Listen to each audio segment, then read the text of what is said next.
ನಾನು ಹೇಳ್ತಾ ಇದ್ದೀನಿ, ಇಡೀ ದೇಶವನ್ನ ಇವತ್ತು ನೀವು ಹಾಳು ಮಾಡ್ತಾ ಇದ್ದೀರಿ, ಇದು ಒಳ್ಳೆಯದಲ್ಲ.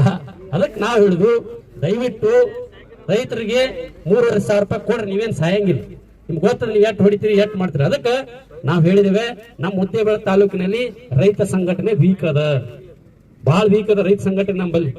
ಯಾಕಂತಂದ್ರ ಊರಾಗ ಎಲ್ಲಾ ಪಾರ್ಟಿ ಕಟ್ಟಿದೀವಿ ನಾವು ಬಂದೀವಿ, ನಾವು ಒಂದ್ ಪಾರ್ಟಿ ಇತ್ತು, ಒಂದ್ ಪಾರ್ಟಿ ಊರ ಬಾರಿ ಸ್ಟ್ಯಾಂಡ್ ಮಾಡಿರ್ತೀವಿ. ಎಲ್ಲಾ ಕಾಂಗ್ರೆಸ್ ಪಾರ್ಟಿ ಕಟ್ಕೊಂಡ್ರಿ, ಬಿಜೆಪಿ ಪಾರ್ಟಿ ಕಟ್ಕೊಂಡ್ರಿ, ಊರ ಬಂದ ತಕ್ಷಣ ಬಿಜೆಪಿ ನಾವ್ ಬಿಜೆಪಿ ಲೀಡ್ರಿ, ನಾವ್ ಕಾಂಗ್ರೆಸ್ ಪಾರ್ಟಿ ಲೀಡ್ರಿ. ಅಯ್ಯೋ ಪುಣ್ಯಾತ್ಮ, ನಿಮ್ ಪಾರ್ಟಿನೇ ನೀವು ಕಟ್ಕೊಂಡಿಲ್ವ, ನೀವ ಸಾಯಕತ್ತೀರಿ, ಸ್ವಲ್ಪ ವಿಚಾರ ಮಾಡ್ರಿ ಅಂತ ಹೇಳಕತ್ತೀವಿ. ಮೊದಲು ಯಾವುದೇ ಪಾರ್ಟಿ ಒಳಗೆ ಯಾವುದೇ ಇದ್ರಾಗಿರ್ರಿ, ನಾವು ರೈತರ ಅಂದ್ಮೇಲೆ 100 ಜನ ರೈತರ ಸಂಘಟನೆ ಮಾಡ್ರಿ.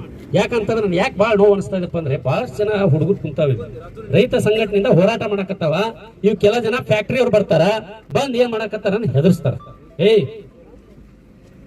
ಬಿಡ್ತಾರೆ ಇಲ್ಲ ಅಂತ ಗಾಡಿ. ಈಗ ಬಹಳ ಜನ ಹೆದರ್ಸಾಕತ್ತಾರ, ನಮ್ಗೆ ಗೊತ್ತು. ರಾತ್ರಿ ಬರ್ತಾರ ಹೆದರ್ಸ್ತಾರ, ಇಲ್ಲ ಯಾವನೋ ಒಬ್ಬ ಬರ್ತಾನ, ಅವ್ನ ಕಬ್ಬ ಇರಲ್ಲ, ಏನ್ ಸುಡ್ಗಾಡಿ ಇರಲ್ಲ, ಅವ್ನ್ ಎಣ್ಣೆ ಹೊಡಿಸಿ ಮಕ್ಕಳ ನನ್ನ ಗಾಡಿ ನಿಂತ ಒಳ ಬಿಡ್ತೀರಿ ಇಲ್ಲ ಬರ್ಸ್ತಾರ. ಅದಕ್ಕೆ ನಾನು ಹೇಳ್ತೇನೆ, ಎಲ್ಲಾ ಪೊಲೀಸ್ ಬಂಧುಗಳಿಗೆ ರೈತರ ಪರವಾಗಿ ಕೈ ಮುಗಿದು ಕೇಳ್ಕೊತಾ ಇದೀವಿ, ನೀವು ರೈತರ ಮಕ್ಕಳಿದ್ದೀರಪ್ಪ, ದಯವಿಟ್ಟು ರೈತರಿಗೆ ನೀವು ಮಾಡಕ್ ಹೋಗ್ಬೇಡ್ರಿ. ಅದ್ ಮಾಡಿದ್ರೆ ನಿಮ್ಮ ಪಾಪ ಹತ್ತದ. ಸರ್ಕಾರ ಎಲ್ಲಿವರೆಗೆ ನಿಗದಿ ಮಾಡಲ್ಲ ಅಲ್ಲಿವರೆಗೆ ನೀವು ರೈತರ ಪರವಾಗಿ ಇರ್ರಿ. ನಿಮ್ಮ ರೈತರ ಪುಣ್ಯ ಹಚ್ಚಿ ನಿಮ್ಮ ಮಕ್ಕಳಿಗೆ, ನಿಮ್ಮ ಹೆಂಡ್ರಿಗೆ, ನಿಮ್ಗೆಲ್ಲರಿಗೂ ಒಳ್ಳೇದಾಗ್ತದ ಅಂತ ನಾನು ಬಿಡ್ತೀನಿ. ನೀವು ಮಾಡ್ರಿ, ಅವ್ರನ್ನ ತಲೆ ಕೆಡಿಸೋಕೆ ಹೋಗ್ಬೇಡ್ರಿ, ಸಪೋರ್ಟ್ ಮಾಡ್ರಿ. ಯಾಕಂತಂದ್ರೆ ಎಲ್ಲಾ ಇರೋದು ಬಡವ್ರ ಮಕ್ಕಳೇ ಅದಾರ. ಯಾರು